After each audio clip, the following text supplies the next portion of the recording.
nuk do të hynë në histori. Ka shumë pak gjasa që t'jenë në kuvend pas zgjedhjeve të 25 prillit. Do t'jenë në lista, por jo të hapura. Partish anonime edhe më të mbyllura se sa të vjetrat.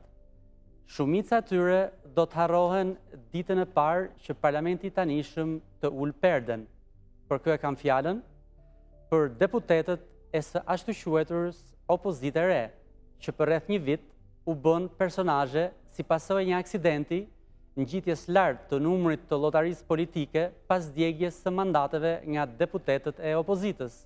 Përveç Murrizit, Rudina Hajdarit dhe ndoshta Ralf Gjonit, që u bën spikama e opozitës së re në parlament, të tjerët do t'jenë bi të harresës. Halit Valterin do ta kujtoni si nipin e Beshir Valterit që i bëri atentat mbretit Zog në parlament.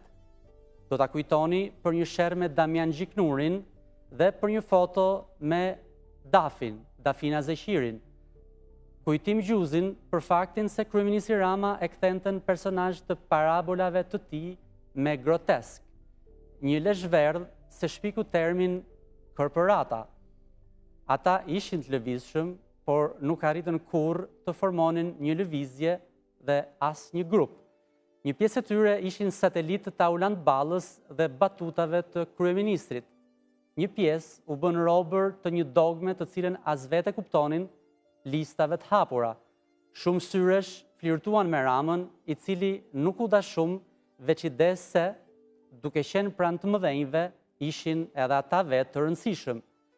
Të tjerë kryen ca punë, zunë ca punë, zunë ekranët e televizioneve si deputet. Kaq u mjaftonte që në zonat e tyre të thirreshin shef.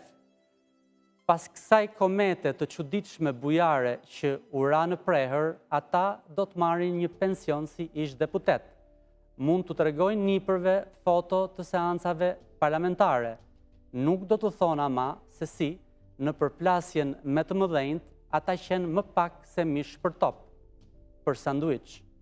Sido që t'jetë, ata e luajtën lojën e iluzionit dhe humbën. E rëndësishme është ta kuptojnë që humbja tyre nuk është drama e askujt, aq më pak e tyrja.